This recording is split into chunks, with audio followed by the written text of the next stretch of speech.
इस वक्त हमें ज्वाइन करें सीनियर रहनुमा पाकिस्तान तहरीक इंसाफ मीना खान अफरीदी साहब।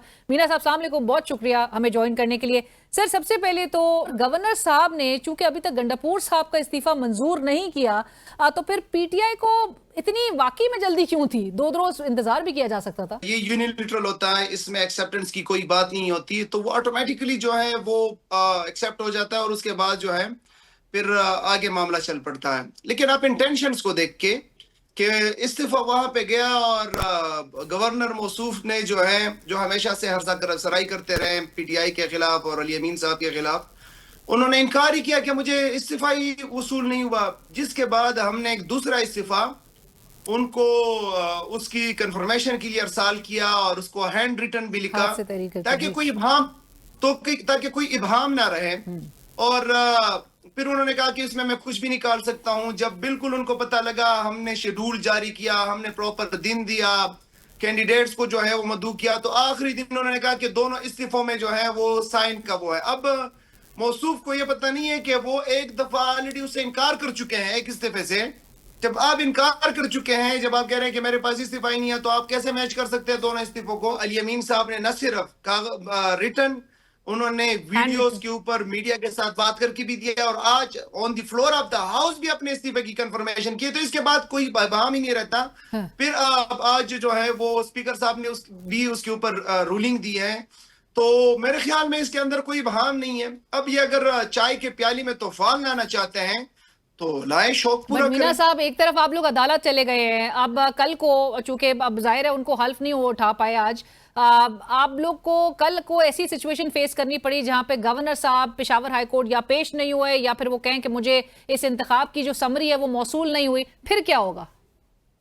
देखिए, हमारी जो कानूनी टीम है वो आज उन्होंने अदालत से रुजू किया, रिट पिटीशन दायर किया, उसके ऊपर हियरिंग हुई और गवर्नर साहब की तरफ से बाकी जो इनका है उनकी तरफ से इनके अटॉर्नी जनरल ऑफिस से लोग उसमें पेश हुए और वो कोई खातिर खा जवाब नहीं दे पाए अदालत के अंदर। और आखिर में जो है अदालत को ये कहना पड़ा कि आप गवर्नर से पूछे कि वो कब अवेलेबिलिटी है और वो आया लेना चाहते हैं नहीं लेना चाहते हैं। अगर नहीं लेना चाहते तो आइन के आर्टिकल 255 के तहत फिर हम ये जो है किसी और को नॉमिनेट करेंगे, या स्पीकर साहब होंगे या जो है चीफ जस्टिस साहब हो सकते हैं। तो इसके लिए तो तरीकेकार मौजूद है।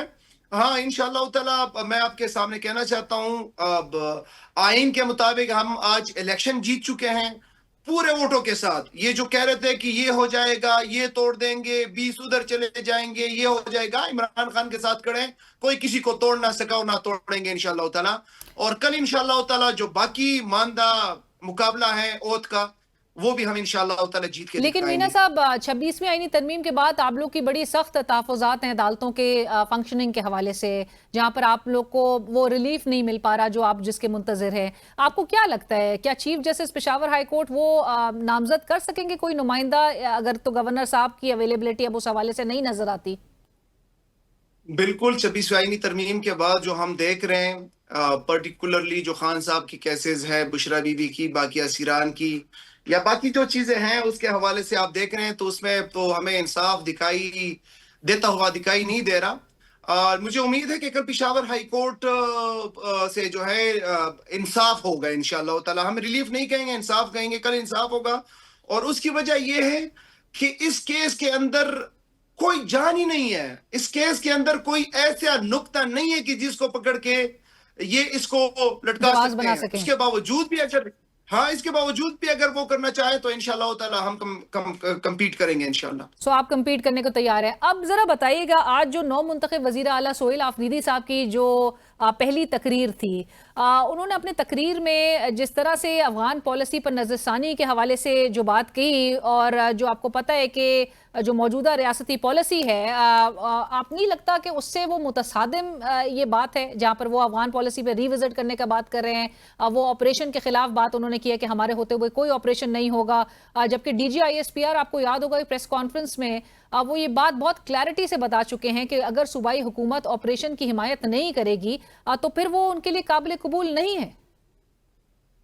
देखिए, दो चीजें हैं, अफगान पॉलिसी है और ऑपरेशन है, और दोनों से खैबर पुख्तनख्वा डायरेक्टली मुतासिर हो रहा है। हम शेयर कर रहे हैं अपना बॉर्डर अफगानिस्तान के साथ, और हमारे लोग जो हैं वो उसके साथ इफेक्ट हो रहे हैं अफगान पॉलिसी के साथ। इमरान खान की बड़ी वाज़ेह पॉलिसी अफगानिस्तान के हवाले से जो वज़ीर आला साहब सोहेल अफरीदी ने भी उसके ऊपर आज बात की कि जब अशरफ गनी की हुकूमत थी उनके साथ कुछ अच्छे ताल्लुकात नहीं थे पाकिस्तान के, लेकिन हमने वो डिप्लोमेसी की, चेयरमैन साहब ने वो डिप्लोमेसी की कि पिछले माजी करीब में अगर सबसे बेहतरीन अमन के हवाले से कोई टाइम था तो वो इमरान खान के दौरे हुकूमत का था, और वही डिप्लोमेसी, वही बिरादराना ताल्लुकात की वजह से वो हुआ। आज भी हम कहते हैं कि अफगानिस्तान के साथ बिरादराना ताल्लुकात बनाए जाए, उनके साथ मुज़ाकरात किए जाए, उनके सामने अपने तहफ़्फ़ुज़ात रखे जाए, और वो जो है उसके साथ उसके अंदर अपने स्टेक होल्डर्स को शामिल करे।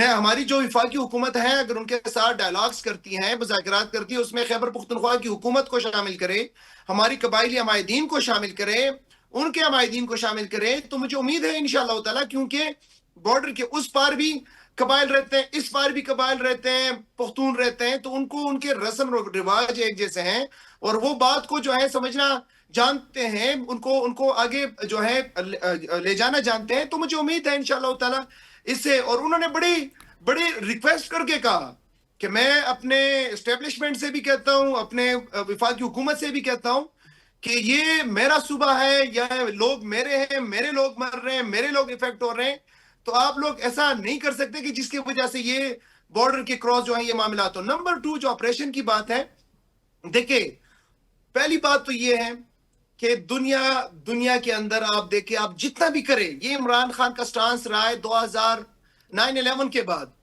और उन्होंने एक टर्म इंट्रोड्यूस कराया था कि गिव पीस अ चांस, और फिर जो है फिर 17-18 साल के बाद अमेरिका को भी ख्याल आया और उन्होंने पीस को चांस दिया और वो मुज़ाकरात हुए।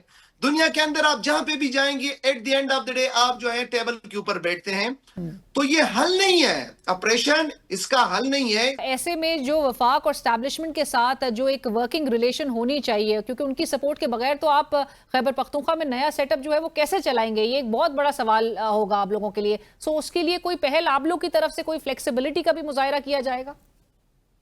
देखिए एक बात बड़ी वाज़ेह है, इनको सोहेल अफरीदी के नाम से वैसे डर है, वो बड़ा सुलझा हुआ, बड़ा एजुकेटेड, और उनकी सियासी तरबियत हुई है। कॉलेज के जमाने से वो जो है स्टूडेंट लीडर रहा है, इंसाफ स्टूडेंट फेडरेशन का सूबाई सदर रहा है, फिर इंसाफ यूथ विंग का सूबाई सदर रहा है, फिर एमपीए बना। तो ये है कि वो जानते हैं कि वो सूबे के मामलात, इंतजामी मामलात को कैसे आगे लेके चलना है। अब आल्दो के फॉर्म 47 की हुकूमत है मरकज में, लेकिन अब जब बनाई गई है तो उनके साथ भी जो है बैठ के सूबे के हकूक के ऊपर बात करेंगे, सूबे के वसाइल के ऊपर बात करेंगे, सूबे की तरक्की के ऊपर बात करेंगे, और एक अच्छी वर्किंग रिलेशन एक्सपेक्ट किया जा रहा है, एक अच्छी वर्किंग रिलेशन होगी सूबे और सेंटर के दरमियान।